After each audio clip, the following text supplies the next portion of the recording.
Let's return to This Week in America. Here's your host, Rick Bratton.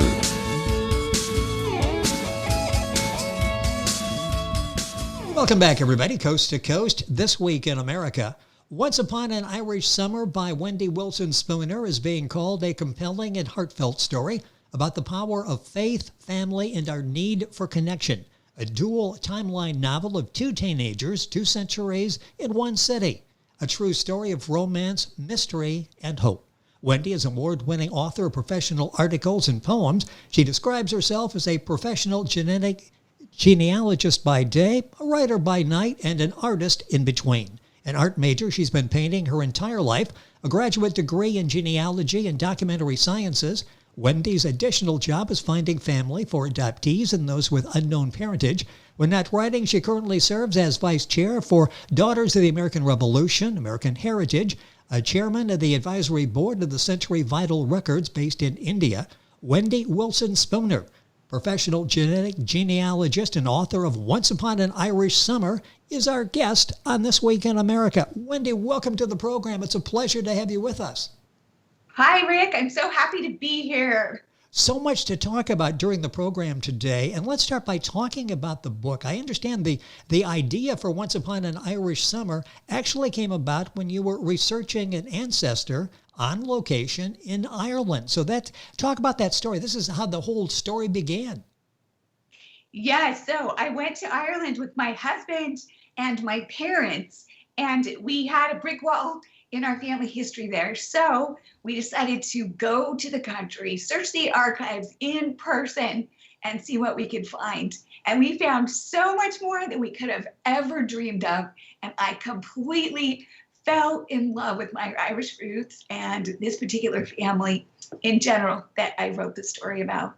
And I know so many people that have read the book, loved it, and reviewed it, talk about how they can relate. This is a story that they can relate to. Talk about that. And was that part of the idea when this was your story that you were looking into, and suddenly it dawned on you, this is a story for all of us, isn't it? Where we're trying to find who we are and where we came from.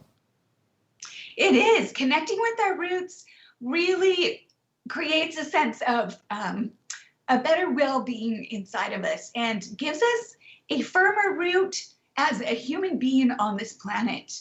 Knowing who we came from, what their challenges were, and what they did to pave the way for us to have the lives that we do today is something that really can ground you.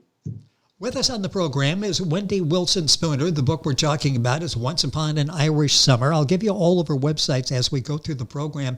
Information on the book and information on what Wendy does. I mentioned that she's worked with so many people in finding where they come from, answering questions in their lives.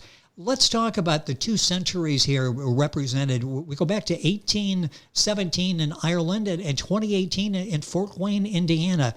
Talk about what we find in Ireland and how that relates to what we found a couple of years ago in Fort Wayne. So the family that I wrote about came from Ireland in 1817. The oldest son did, and he became a founding father of Fort Wayne, Indiana. He arrived there in about 1822 and saw this vast wilderness of gorgeous landscape that reminded him of his homeland in Ireland. That's where he decided to settle, and that's where he was able to buy land, which was what he was hoping to do in the United States. And when he left Ireland, he left his entire family behind because they couldn't all afford to immigrate at the same time. So he took it upon himself to find a way to literally save them with what was happening in Ireland. And he was eventually able to do just that. The book is such a great read. Once Upon an Irish Summer. Wendy Wilson Spooner, our guest on the program. Wendy's website is wendywilsonspooner.com, also knowmyroots.com. You'll get all that information by going to our website, thisweekinamerica.us. It wasn't easy when they came to the United States, was it? They went through a lot once they got here.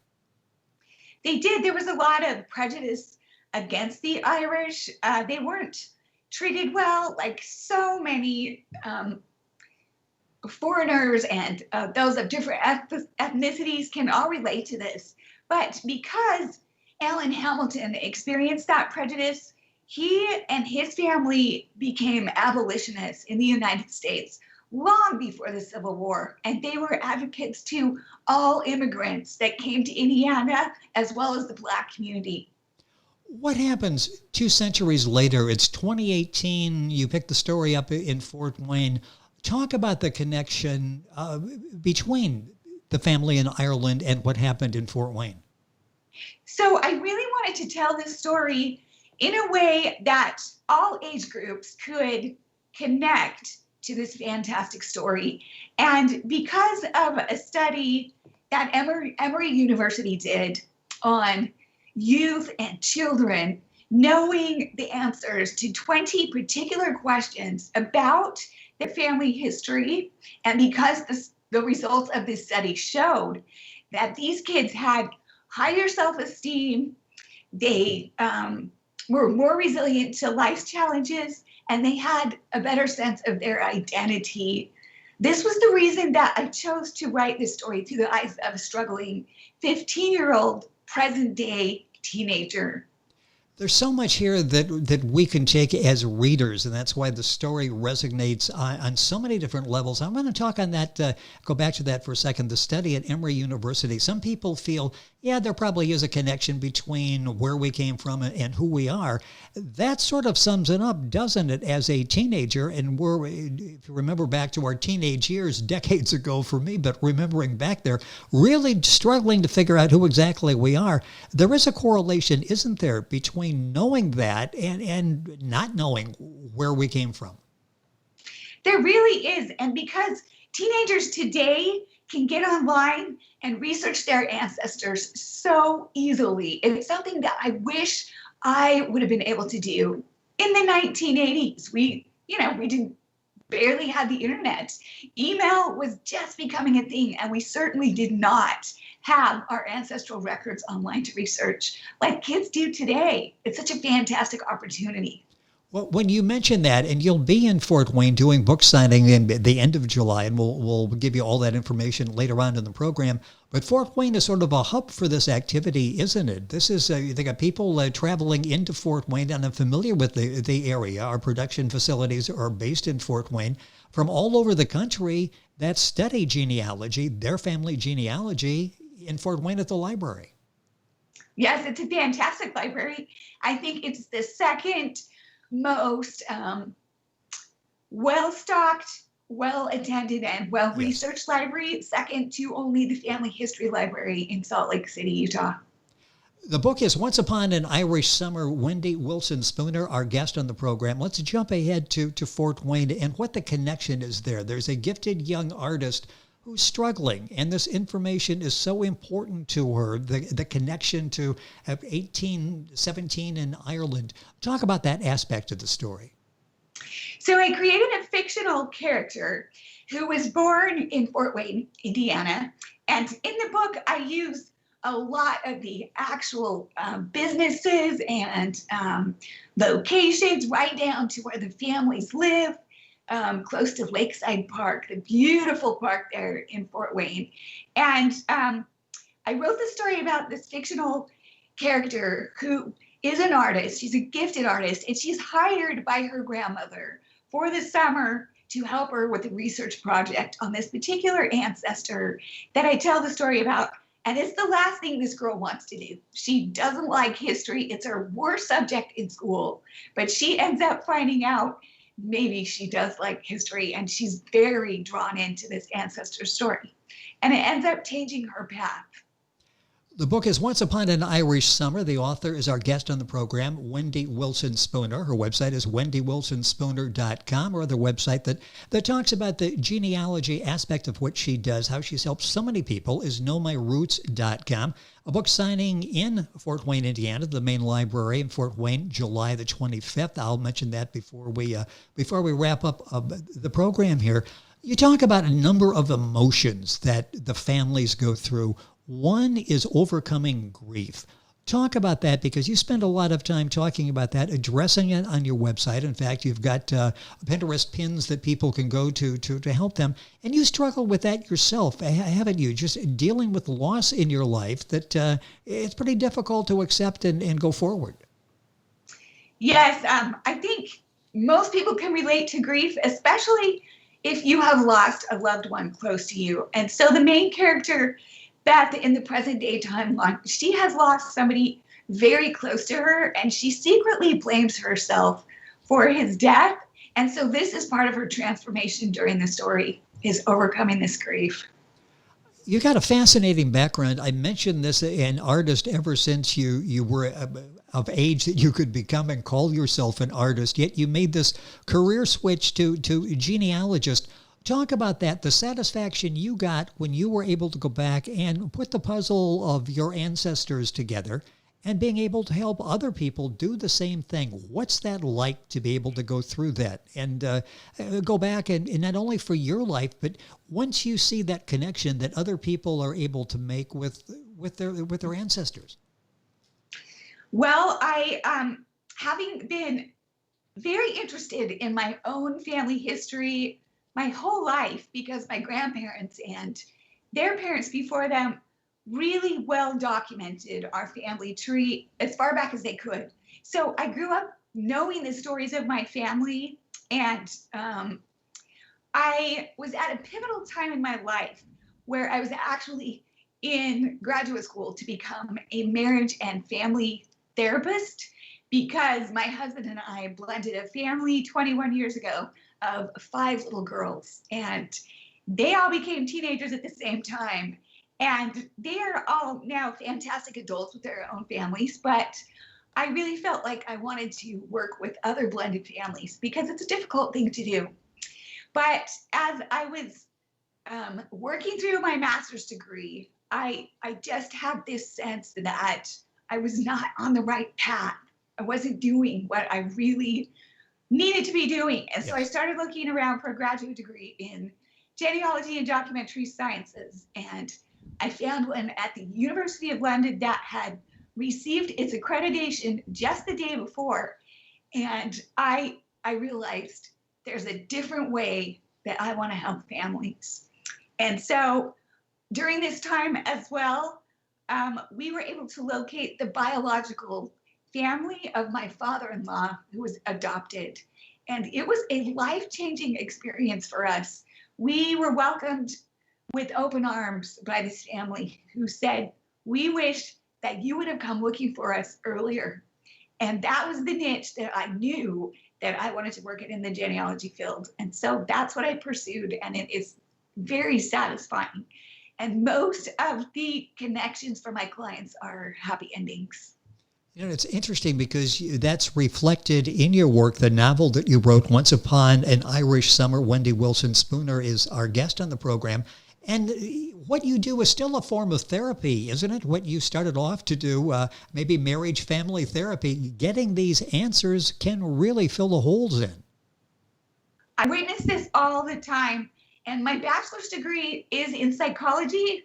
So I do have somewhat of a foundation of very kindly and with a lot of support, being able to really be there for my clients as they embark on this roller coaster emotionally of searching for and then finding their biological families. Well, and let's talk about that. You've said that finding your family is like finding yourself, and that's not really hyperbole, is it? I mean, you see people, and it filled a void in your life and answered great questions. This really is, for many people, a necessity, isn't it? I believe so. Even if you grew up in a biological family with your biological mother and your biological father, connecting to ancestors from your past, where you find connections about how you are like them, can be just as powerful as an adoptee connecting with their biological parents. It's very interesting. You know, what's interesting, and you alluded to that, not that many years ago, this was sort of difficult to get this information. If you were going to do a family tree, I mean, you're thinking maybe years of visiting different libraries and trying to put this together and a lot of dead ends.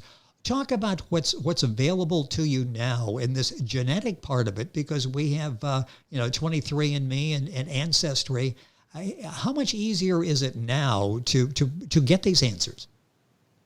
It's definitely more easy. So there are still only 10 states in the United States that have open adoption records. So using DNA research along with traditional genealogical record research is a way to get around those closed adoption records. Wendy Wilson Spooner, our guest on the program, talking about her novel, Once Upon an Irish Summer. We're talking about her work and as a genealogist. Their websites are wendywilsonspooner.com and knowmyroots.com. Take a break. Much more to talk about with Wendy, and we're back after these messages. Back on today's This Week in America, we're talking with Wendy Wilson Spooner, a historical fiction author and professional genetic genealogist. Her book is Once Upon an Irish Summer, a novel that spans 2 centuries, 200 years apart. You'll find the book available at Amazon, wherever books are sold. Information on our website as well. We were talking about how much easier it is to find this information. Somebody thinking about doing it, how do they get started? I guess maybe that's the most frightening aspect of this, is once you get started, how do I begin? What's the first step we need to take to get started?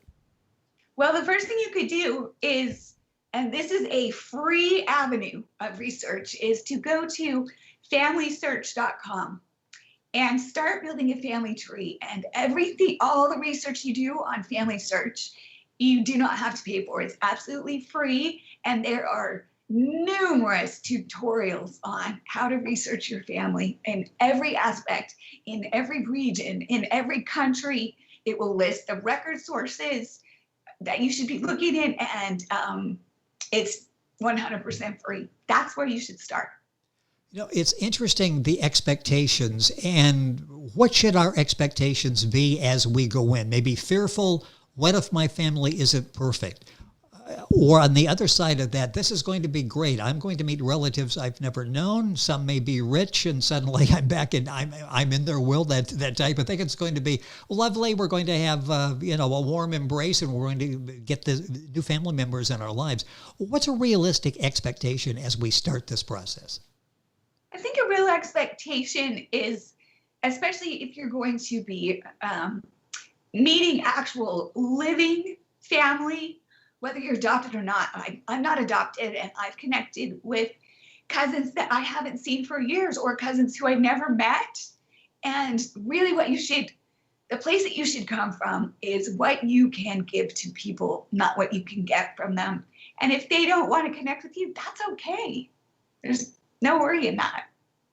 How long does it take in the normal, and I'm sure it varies from family to family, client to client as you're working with people, but what's a realistic expectation? Is this something that, we talked about the new technology that's out there, is this something that goes rather quickly, or can this drag on for even years? Well, the first case I ever worked on, it took, I think it was a year. And that was 6 years ago. And the thing to remember here is, as the DNA databases continue to grow, and so there's 4 main databases. There's Ancestry, there is MyHeritage, there's Family Tree DNA, and there is 23andMe. And as the databases continue to grow, it's only going to increase the cousin connections and get you to closer relatives quicker. So as every year goes by, people are going to be able to find biological family easier and easier. It's even changed immensely since it was 6 years ago. You have so much information on both websites. Let's talk about knowmyroots.com. Information there, tips on what we can do to get started. And you also have some classes, I understand, that are available to help people through this process. I will, actually. I'm working on those right now. So I will have many classes. Some will be just basic genealogical research classes, how to start, where to start. And then I am working on a full-blown class for adoptees and those with unknown parentage, that they will be able to start researching their biological families, and they will have access to me to coach them through that. What is that like? An adoptee comes to you and they really, if anything, fuzzy memories, probably no memory at all. And as you take them through the process and suddenly they're starting to go back and put these blocks together in their lives, what's that like step by step as you walk with these people, basically getting part of their life back? That has to be very rewarding and satisfying to just look them in the eye and see their reaction when suddenly this great mystery isn't quite a mystery anymore. Yes, it's really like watching a flower bloom. So the first time I meet somebody, they're pretty closed because they're nervous and they're scared. But as they start to trust me and trust the process, they start to open up. And by the time the mystery is solved for them, they are a full blooming flower. That's the best way to describe it. People say that people who have gone through this, that it really has made an impact in my life to be able to go back and find out who was there before me in the family. Does it have that type of impact? Can it make us better people by filling in the blanks to our past? I believe it does, because it increases or expands your identity to the extent that you're a more well-rounded person. You can relate to people in ways you couldn't before. I think that's probably the most important aspect. The book we're talking about, a couple minutes left in the program, going by so quickly, with Wendy Wilson Spooner. The book is Once Upon an Irish Summer. You'll find it available wherever books are sold. It's interesting because this started with a research project for ancestors. In fact, you said in an interview, you found that this, rather than making up a story, just following where the story took you, stranger than fiction, and more exciting and more inspiring. Talk about that aspect of it. Almost sounds like you filled in a little bit with the, some dramatic liberties that you took, but this was really a story that was there for the telling, wasn't it? It really was, because the story is based on a 200-year-old letter collection, and it's also based on a wealth of manuscripts which were left behind by Alan Hamilton. So in the historical chapters of Once Upon an Irish Summer, I would say that the story is probably 75% based on fact. So I really, really wanted to honor those facts and honor the family. So filling in the blanks was just as difficult for me as it was writing the fictional timeline, because I just wanted to honor this family and tell the truth.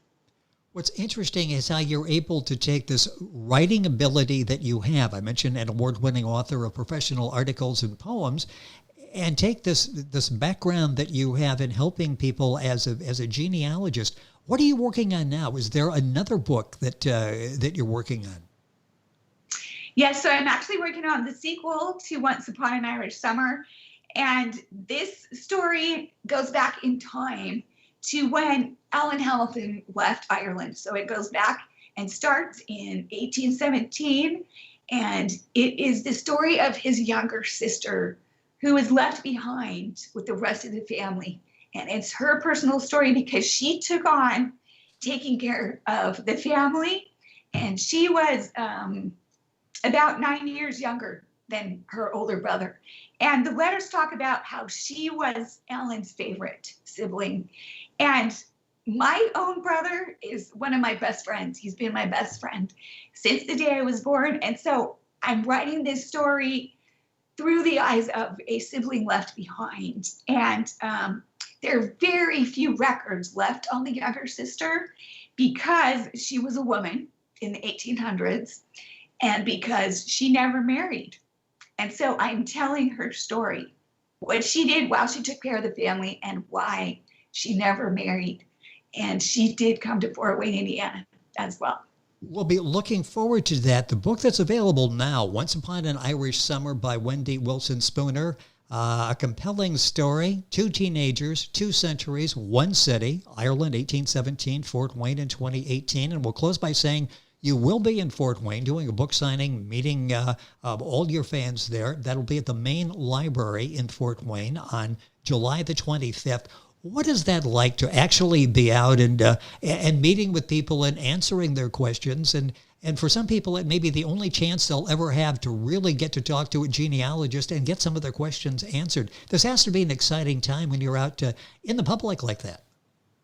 I am very, very excited, in particular, to do this book signing in Fort Wayne, because a piece of my heart lives in that city, and 4 generations of my family lived there, down to my grandfather. And the certain aspects of Fort Wayne that still endure as they did when my first ancestor arrived there is that the city is very welcoming to refugees and immigrants, just like it was 200 years ago.